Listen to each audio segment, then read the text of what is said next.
உன்னை வணங்கி என்னுடைய தொழிலை துவங்குகிறேன். சத்தியம் சிவம் சுந்தரம்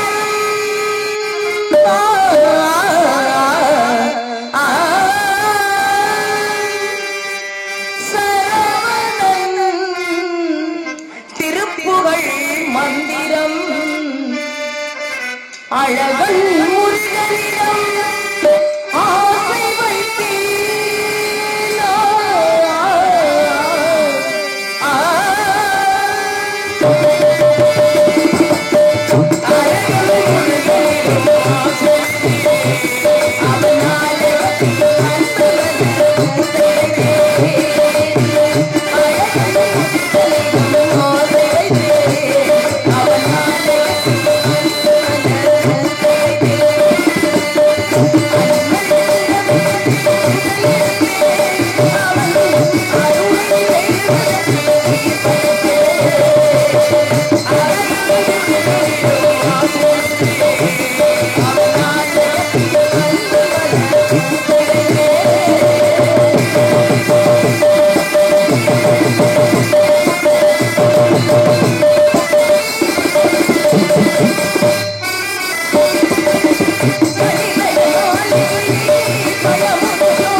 பாடி பணிந்தாயிட்டு முருகனை மட்டும் வணங்கினால் போதுமா? தாட்சாயினியாய் பிறந்து 52 திருத்தலங்களாக அவதரித்து காளி என்றும் திருசூலி என்றும் சண்டி என்றும் சாமுண்டி என்றும் பரமேஸ்வரி என்றும் பார்வதி என்றும் உலகம் உய்ய உபகாரியா இருக்கும் அந்த தாய் அவளை தூயவளை வணங்கி அவளுடைய அருளை பெறுவோம்.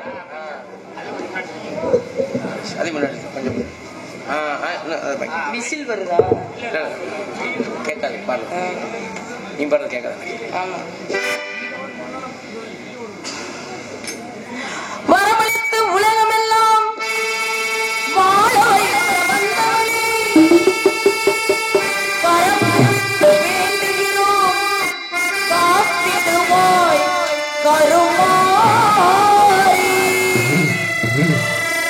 காத்திடுவாய் கருமாரி.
நன்றிக்கு வித்தாகும் நல்லொழுக்கம் தீயொழுக்கம் என்றும் இடும்பை தரும். என்னென்று கொண்டாருக்கும் உய்வுண்டாம் உய்வில்லை செய் நன்றி கொண்டவர். இப்படி நன்றி என்பது உலகத்துல மிக முக்கியமானது. பக்க மேல ஒரு அற்புதமான பக்க மேளம் அடிச்சு வெளுத்துருவாப்புல நம்ம தம்பி. ஆனா இன்னைக்குதான் முதல்ல எங்க மாமா மையனை சந்திக்கிறேன். அதாவது ஒரு விஷயம் இருக்கு, எல்லாருக்கும் முன்னாடி நடிச்சிடலாம், நம்ம சொந்த வீட்டுக்குள்ள உள்ளவங்கள்ட்ட நடிக்கிறதே ஒரு மாதிரி பதற்றமா இருக்கு. நம்ம சொந்த ஊர்ல யாராவது நடிக்க முடியுமா? சங்கட்டமா இருக்கும்ல. அந்த மாதிரி ஒரு தர்ம சங்கடமான ஒரு எல்லாமே இறைவன் வெளுத்த பாதை மாத்த முடியாது. அந்த மாதிரி அதாவது நான் நாடகத்துக்கு வந்ததே அவர்தான் காரணம்னா அவரெல்லாம் வர சொல்லல, நான் வேண்டுகோளுக்கினங்க, என்னுடைய வேண்டுகோளுக்கினங்க என்னை நாடகம் படிக்கணும், என்னை ஒரு ஆசிரியர்கிட்ட போய் சேர்த்து விடுங்க அப்படின்னு சொன்னோன்னே முதல்ல எங்க மாமா மகனை இருந்தாலும் எனக்கு மறுப்பு சொல்லாம கூட்டிட்டு போய் ஒரு ஆசிரியர், ஒரு சிறந்த ஆசிரியர்கிட்ட முதல்ல ஆசிரியர் நல்லொழுக்கம் உடையவரா இருக்கணும், மிக முக்கியமானது. அப்படிப்பட்ட ஒரு நல்லொழுக்கமுடைய பாலமுருகன் ஆசிரியர் அவர்களிடம் சென்று என்னை ஒப்படைத்து விட்டார். அந்த நாடகம் பயில்வதற்கு முழு காரணம் தொடக்கம் இந்த ஊனா போடுவாங்கல்ல, அந்த மாதிரி தொடக்கம் எங்க மாமா மகன் தான். ஆமா, எங்க அப்பா ரொம்ப பாசம் வச்சிருப்பாரு அவர் மேல. ஆமா, எனக்கு நான் நாடகத்துக்கு வந்தது ஒரு எதுக்கு வந்தேன்னு எனக்கே தெரியல. அந்த மாதிரி ஒரு சிந்தனை திடீர்னு ஒரு உதிக்கும்ல, அந்த மாதிரி ஒரு சிந்தனை எங்க அப்பாவுடைய ஆசைதான் அது. கண்டிப்பா எனக்கு திடீர்னு எங்க அப்பா இறந்த உடனே அந்த மறுநாளே எனக்கு ஒரு யோசனை, அப்பா வந்து வள்ளிக்கு போடு சின்ன வயசுன்னு சொல்லுவாரு. நான் அதை காதலே வாங்க மாட்டேன். எங்க அம்மா சொல்லுவாங்க, அப்பா உன்னை வள்ளிக்கு நடிக்க சொல்லுவாரு, நீ காதலே வாங்க மாட்ட அப்படின்னு சொல்லுவேன். வள்ளிக்கா பேசாம இருங்க அப்படின்னு சொல்லி சிரிச்சிருவேன் நான். அதோட அவருடைய ஆசையை வந்து நிறைவேற்றணும், அவருடைய ஆத்மா சாந்தி அடையணும் அப்படிங்கிற ஒரே ஒரு காரணத்துக்காக தான் நாடகம் நடிக்க வந்தேன். அதனாலதான் அவர்கிட்ட கேட்டேன். ரொம்ப நன்றி சொல்வதற்கு ஒரு நேரம் வாய்ப்பளித்த கிராமத்தார்களுக்கு ரொம்ப நன்றி. இந்த ஒளிபெருக்கி வந்து மிக மிக அற்புதம். சொல்லவே வேண்டியதுல எல்லாருமே சொல்லிட்டாங்க. ஏன்னா இப்படி எல்லாம் ஒளிபெருக்கி தினந்தனா எங்களுக்கு கூட கிடைச்சிச்சுன்னா தொண்டையே கட்டாது. அப்படி அற்புதமா அதாவது லேசா பேசினா கூட அப்படி பன்மடங்கா வந்து பெருக்கி காட்டக்கூடியது அற்புதமான ஒளிபெருக்கியாக இருக்கிறது. அதே பக்கமேளக்காரர்களுக்கு மிக்க நன்றி. இந்த கிராமத்தார்களுக்கு என்னை இங்கு வள்ளியாக நடிப்பதற்கு வாய்ப்பளித்த கிராமத்தார்களுக்கும் நன்றி. நான் முதல்ல உங்க ஊருக்கு வந்திருக்கேன். ஏதாவது குற்றம் குறைகள் இருந்தா உங்க வீட்டு பிள்ளையை போல மன்னித்துக் கொள்ளும்படி கேட்டுக்கொள்கிறேன். நம்ம வந்த வேலையை பார்க்கணும். இப்படி பேசிக்கிட்டே இருந்தா தூங்கிடுவாங்க, எந்திரிச்சு போயிருவாங்க. என்ன இந்த பிள்ளை வந்ததுன்னு சொந்த கதையா பேசிக்கிட்டு ஏன் சொந்த வேலையை பேசணும்? நான் எதுக்கு வந்தேன்? வள்ளி. ஆமா, நான் எதுக்கு வந்திருக்கேன்? வள்ளி எதுக்கு வருவாங்க? எதுக்குமா? வள்ளி காதலிக்கதான் வருவாங்க. காதலா? ஆமாங்க, நேரடியாவே சொல்லிருந்தேன். சுத்தி சொல்லிக்கிட்டு இருக்க கூடாது. அங்க போனேன் இங்க வந்தேன்னு சொல்லக்கூடாது. சரி, வந்தமா காதலிச்சமா போனமான்னு இருக்கணும். ஆமா, வந்த வேலையை பாக்கணும்ல. ஆமா ஆமா, முருகப்பெருமானை வந்து காதலிக்க வந்திருக்கிறேன். அவர் ஒரு கடவுள்ல ஏங்க, நான் வள்ளி கடவுள் தானங்க. அப்படியா? ஆமா, நான் வந்து இந்த பூலோகத்துல அவதரிச்சிருக்கேன் முருகப்பெருமானை அடைவதற்காக. சரி. ஆமா, ஒவ்வொரு தெய்வத்திற்கும் சக்திகள் உண்டு, பல்வேறு சக்திகள் உண்டு. இச்சாசக்தி, கிரியாசக்தி, ஞானாசக்தி, பிரம்மாசக்தி என்று. ஞானத்தை குருவிடம் இருந்தால் பெற வேண்டும். பிரம்மத்தை 1000 ஆண்டுகள் தவம் இருந்தால் தான் அந்த பிரம்மாசக்தி என்பது கிடைக்கும். ஆனா அந்த இச்சாசக்தி, கிரியாசக்தி என்பது என்ன என்றால் பெண்ணுடைய வடிவமாக 2ஆக பிரிந்து தெய்வங்களிடம் சென்றடைகிறது. அதன் அடிப்படையில் ஒரு சக்தியானது தெய்வமாகப்பட்டவள் திருப்பரங்குன்றத்தில் சூரபத்மாவை வென்றதற்காக முருகப்பெருமானுக்கு அன்பளிப்பாக வழங்கப்பட்டு திருமணம் செய்தாகிவிட்டது. அதற்கடுத்து வழியாகப்பட்டவள் முருகப்பெருமானை சென்றடைந்தால்தான் அவருக்கு முழு சக்தி என்பது கிடைக்கும். அப்பொழுதுதான் உலக மக்களுக்கு அருள்பாலிக்க முடியும். ஒரு இறைவனாகப்பட்டவர் உலக மக்களுக்கு அருள்பாலிக்க வேண்டும் என்றால் இந்த இச்சாசக்தி, கிரியாசக்தி என்று பெண் உருவானது 2ஆக பிரிந்து அவரிடம் வந்து சென்றடைய வேண்டும். ஏற்றல் வழங்குதல், மக்கள் வேண்டுவதை ஏற்றுக்கொண்டு முருகனா அதாவது தெய்வமாகப்பட்டது மக்களுக்கு அருள் புரிய வேண்டும். அப்பொழுதுதான் உலகம் வந்து சேமமாக இருக்கும். அப்படிப்பட்ட கருத்திற்கிணங்க அந்த வள்ளியாகப்பட்டவள் முருகப்பெருமானை சென்றடைய வேண்டும். அதற்காகத்தான் இங்க காதலிக்க வந்திருக்கேன். அப்படியா? தொடக்கத்துல வந்து காதல் அப்படிங்கறது காதலிச்சாலே வந்து ஒரு கனவு வரும். பாத்துக்குங்க, காதலிச்சாலே கனவு வரும்ல. கண்டிப்பா வரும். தூக்கம் வராதுல்லமா? தூக்கம் வராட்டால கனவு வரும்ல. இப்படியே உட்கார்ந்துட்டு உங்களுக்கு எல்லாம் கனவு வராது. நீங்க எப்படியே தூங்கவே மாட்டேங்கிறீங்க. ஆமா ஆமா, உங்களுக்கு எப்படி கனவு வரும்? தூங்குறவங்களுக்கு தான் கனவு வரும். சரி சரி. அப்படி எனக்கு முருகப்பெருமான் என்ன செஞ்சாரு, கனவுல எல்லாம் வர்றாரு. என்ன செய்யறது, கனவுல வந்துட்டு போயிடுறாரு. நேரம் வந்தாதானே திருமணம் முடிக்க முடியும். அதுக்கான நேரம் வரணும்ல. வந்துருவார்ல தம்பியே, வந்துருவாரு. அதனால முருகப்பெருமானை நான் நினைத்து பாடும் பொழுது இங்கே வள்ளியா நடிக்கும் ஜெயபாரதி அவர்களுக்கு விழா கமிட்டி சார்பாக மாலை எழுத்து கூறப்படுகிறார்கள்.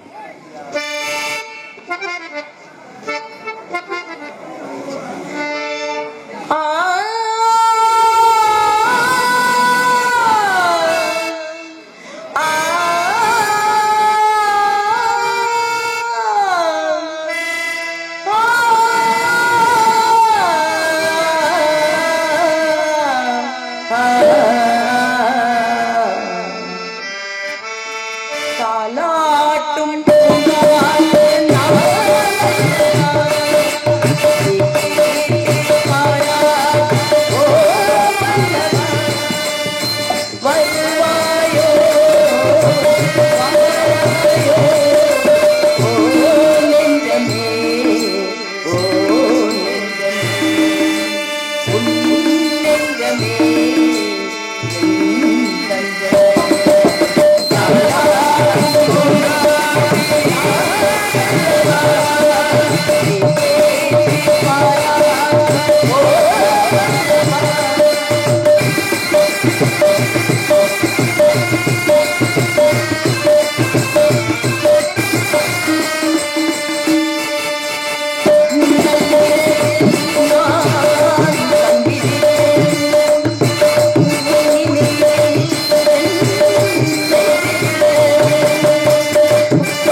வாராயோ நெஞ்சமே நெஞ்சமே உன் நெஞ்சமே என் தஞ்சமே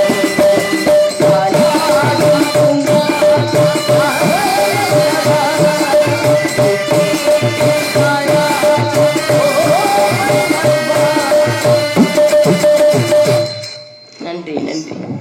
எல்லாரும் கைதட்டுங்க. கைதட்டணும். கைதட்டுறது வந்து எங்களுக்கு மகிழ்ச்சி தர்றதா இல்லையோ உங்களுக்கு ஆரோக்கியத்தை தரும். ஆமா, எல்லா நரம்பு முடிச்சுகளும் உள்ளங்கையில தான் இருக்குன்றாங்க. அதனாலதான் பாத்தீங்கன்னா நீங்க யூடியூப்ல திறந்தீங்கன்னா இப்படி முத்திர வைங்க, இப்படி முத்திர வைங்க, இப்படி முத்திர வைங்க, இப்படி முத்திர வைங்க சொல்லி தருவாங்க. தெரியுமா? கையில தான் சொல்லி தருவாங்க எல்லா முத்திரைகளையும்.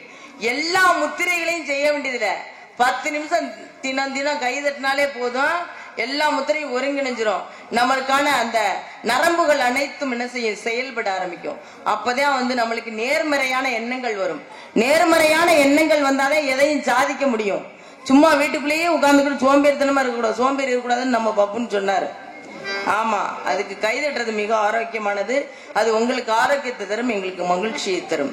அதனால ஒவ்வொரு தெய்வமும் ஒவ்வொரு வடிவத்தில் இருப்பதை நம்ம பார்த்திருப்போம்.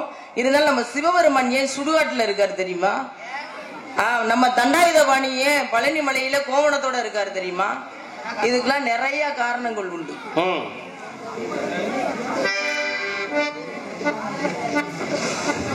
சிவபெருமான் ஏன் சுடுகாட்டுல வந்து சாம்பலை பூசிக்கிட்டு இருக்காரு அப்படின்னா, என் மனுஷ பயலுகளா, நீங்க எல்லாம் இறுதியா வந்து சுடுகாட்டுக்கு தான் வரப்போறிய, இப்படி சாம்பலாத்தையும் போக போறிய.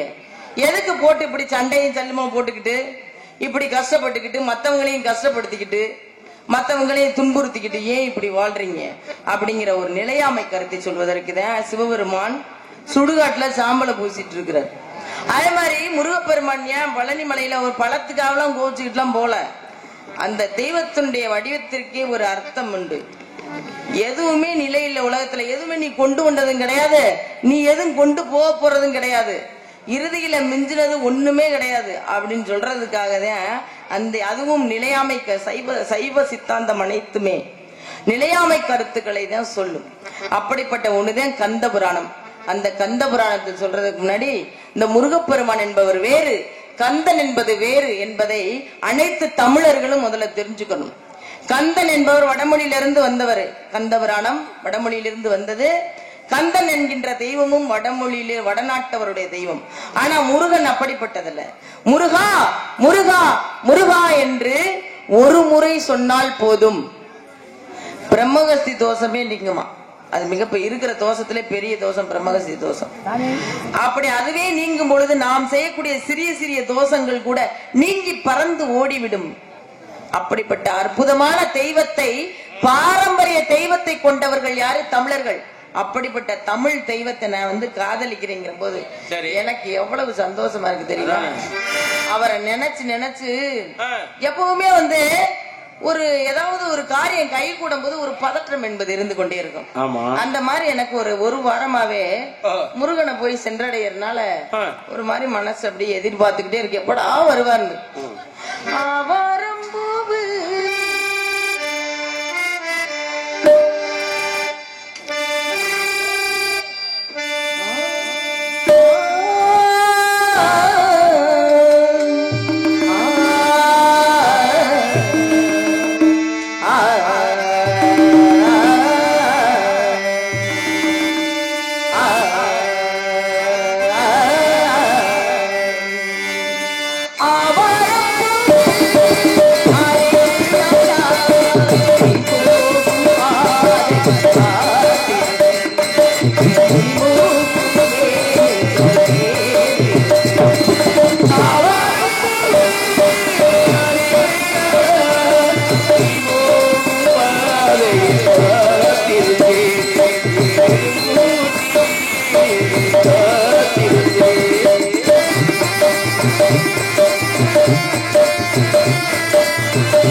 கல்யாணமே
அப்படி அற்புதம் அப்படி முருகப்பெருமானை நினைச்சு நான் ஒரு வாரம் ரொம்ப உருகிக்கிட்டே இருக்கிறேங்க. இந்த முருகப்பெருமான் எப்படி நம்முடைய தமிழ் கடவுள்? ஏன் கந்தன் என்பவர் கந்த புராணத்தில் இருக்கிறார்? ஏன் கந்த புராணத்தை படிக்கணும்? நம்ம கந்த புராணத்தில் இருப்பதே வள்ளி திருமணமாகப்பட்டது. வள்ளி திருமணம் என்கின்ற கதை கந்த புராணத்தில் இருக்கிறது. அப்ப முருகன் யார்? முருகன் தமிழர்களின் தனிப்பெரும் கடவுள். அவர் தமிழர்கள் முருக வழிபாட்டை உடையவர்கள். தமிழர்களுக்கு வேறு கடவுள் வழிபாடு என்பது கிடையாது. 25,000 ஆண்டுகளுக்கு முன்னாடியே அப்போலாம் கிறிஸ்து பிறக்கல. கிறிஸ்து பிறந்தே எத்தனை வருஷம் ஆகுது? 2024வது வருஷம் தான் நம்ம இருக்கிறோம். ஆனா நம்முடைய பாரம்பரியம், நம்முடைய பண்பாடு, நம்முடைய பண்பாட்டின் முதிர்ச்சி என்பது 25,000 ஆண்டுகளுக்கு முற்பட்டது என்று ஆய்வுகள் சொல்கிறது. அதாவது தென்னாப்பிரிக்கா கோட்பாடு அப்படின்னு சொல்லிட்டு ஒண்ணு இருந்துச்சு. தென்னாப்பிரிக்கால உயிரினங்கள் முதல்ல தோண்டுச்சு. அது நம்முடைய மேற்கு தொடர்ச்சி மலையுள்ள எலும்பு கூடுகளுக்கு அதுக்கு ஒத்தி இருக்குது. அது நிறைய அகழ்வாராய்ச்சி அப்படி இப்படின்னு சொல்லி சொன்னாங்க. ஆனா இன்னைக்கு குமரி கண்ட கோட்பாடு என்று குமரி மலையில், அதாவது கன்னியாகுமரியில் உள்ள கடலுக்கடியில் உள்ள மலையை ஆய்வு செய்யும் பொழுது ஆதித்தமிழன் தான் உலகத்திலேயே முதல் மனிதன் அப்படிங்கறத ஆய்வு நிரூபிக்கிறது. அதன் அடிப்படையில் 25,000 ஆண்டுகளுக்கு முன்னாடியே ஹரப்பா, மொஹஞ்சதரோ போன்ற நாகரிக முதிர்ச்சிக்கு முன்னாடியே தமிழனாகப்பட்டவன் பண்பாட்டு முதிர்ச்சியுடையவன் என்றும் அவன் வணங்கிய தெய்வம் முருகப்பெருமான் மட்டுமே அப்படிங்கிறதுக்கும் நிறைய ஆதாரங்கள் உண்டு. அதுக்கு பழனி மலையில் உள்ள நம்முடைய நவபாசான சிலை போகிறவர்கள் வடிவமைத்த அந்த நவபாசன சிலை தான் நம்மளுக்கு மிகவும் ஆதாரமாக இருக்கிறது என்று சொல்லும் பொழுது கந்தபுராணத்தை நாம் பின்னாடி சொல்லுவோம். அடுத்து சொல்லிட்டு நான் முடிச்சிருவேன். ஏன்னா நாரதத்தை நிறைய பேச வேண்டியது இருக்குல்ல. அதனால அப்படிப்பட்ட தனி பெரும் தெய்வமான கல் தோன்றி மண் தோன்றா காலத்தை வாளோடு முன் தோன்றிய மூத்தகுடி என்று சொல்லக்கூடிய தமிழர்களுடைய தெய்வமான அந்த முருகப்பெருமானை நான் காதலிக்கிறேன். காதலிச்சு அவரை நினைச்சே சுத்திக்கிட்டே வருதுங்க. அவருடைய நினைவாவே அவரையே சுத்திக்கிட்டே வருது. காதல்னா அப்படித்தானே, காதல்னா அப்படித்தானே. அவருக்கு அனுபவம் என்ன, எல்லாருக்குமே அந்த அனுபவம் இருக்கு. ஏன்னா ஒவ்வொரு அந்தந்த வயதுல அந்த செஞ்சாதாங்க அது உண்மையிலே முழு வளர்ச்சி உடையது, மூல வளர்ச்சி உள்ள குழந்தைன்னு அர்த்தம். இல்ல அந்த 13 வயசுல காதல் வரன்னா அது மூல வளர்ச்சியே இல்ல. உளவியல் ஆஸ்பத்திரியில போய் காட்டணும் அந்த குழந்தைய. அப்படி நான் 13 வயதை தொடங்கி இருக்கின்ற அந்த குழந்தை நான் என்ன செய்யறேன்? காதலிக்கிறேன். சக்கரை கட்டி சக்கரை கட்டி சக்கரை கட்டி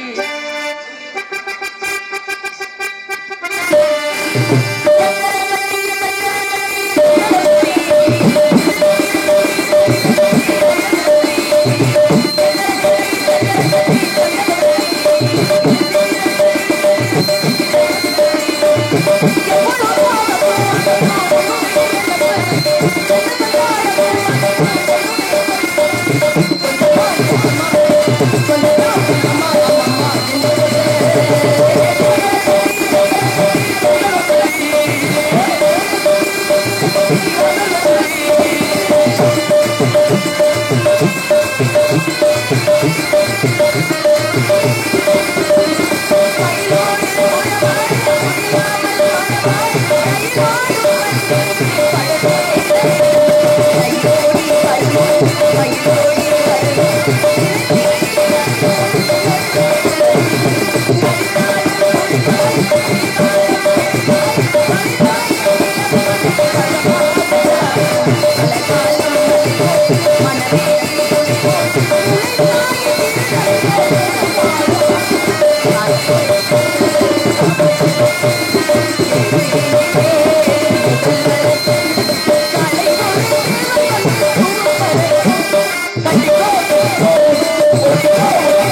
அப்படி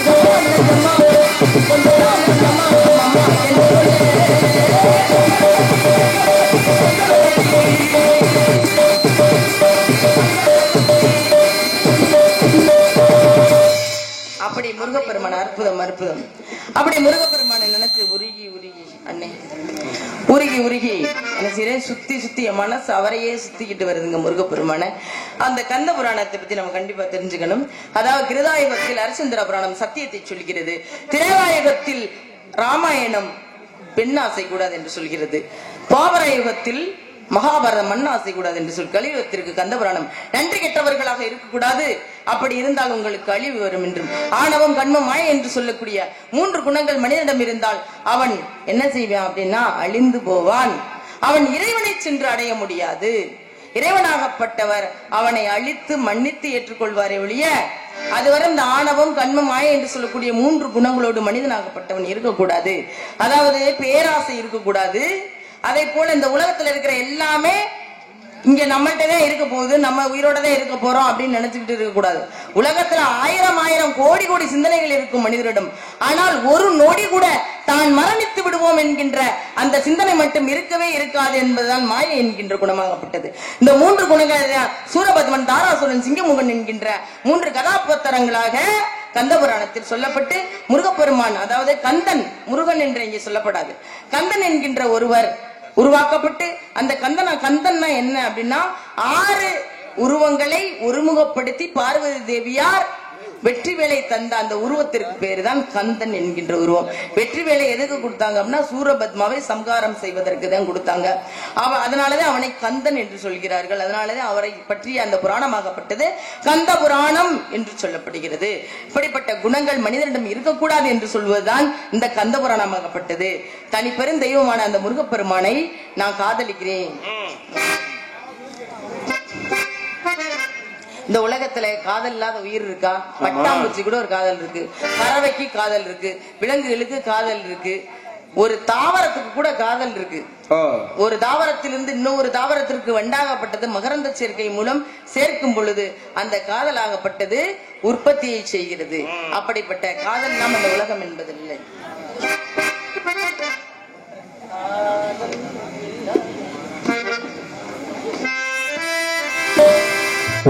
காதல் இல்லாதது ஒரு வாழ்க்கையாகுமா? கண்கள் இல்லாமல் ஒரு காட்சி தோன்றுமா?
அப்படி முருகப்பெருமானை நினைச்சு நினைச்சு உருகும் பொழுது என்னைக்குமே நம்முடைய அடையாளங்களை மறக்க கூடாது.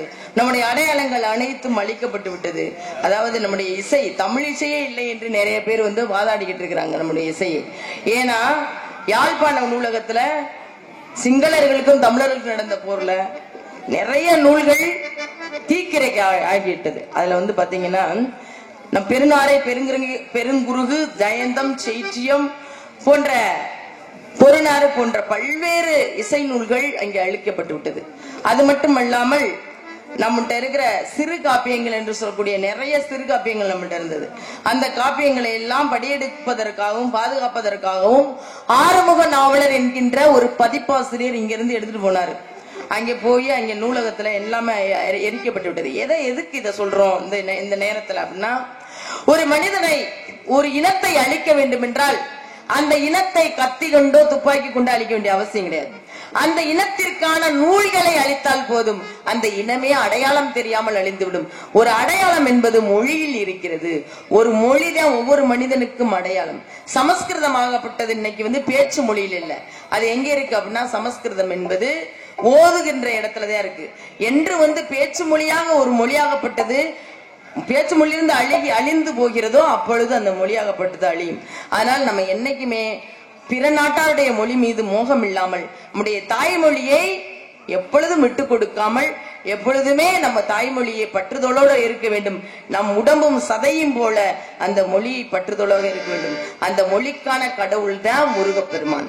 அந்த முருகப்பெருமான காதலிச்சுட்டு சென்று விட வேண்டும். குயிலே கவி குயிலே யார் வரவை எழுகிறாய், மனதுக்குள் ஆசை வைத்த மன்னன் தானவா. குயிலே கவி குயிலே யாரை எண்ணி பாடுகிறாய், உறவுக்கு அர்த்தம் சொல்ல மன்னன் வந்தானா, உறவுக்கு அர்த்தம் சொல்ல கண்ணன் வந்தானா. குயிலே கவி குயிலே யார் வரவை எழுகிறாய், மனதுக்குள் ஆசை வைத்த மன்னன்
தந்தையார் நன்றி நன்றி.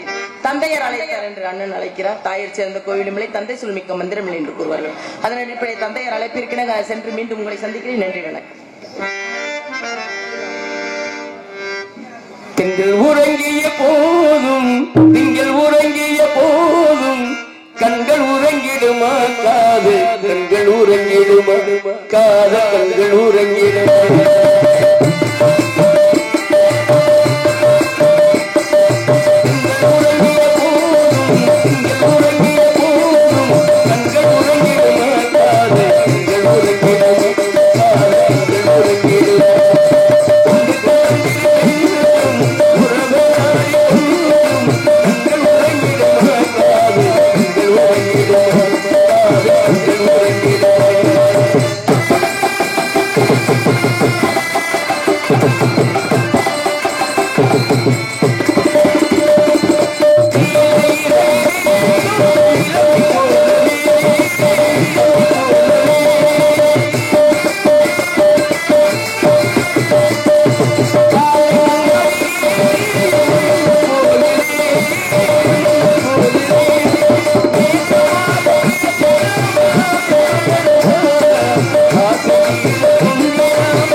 சொல்லிட்டு போயிட்டாரு.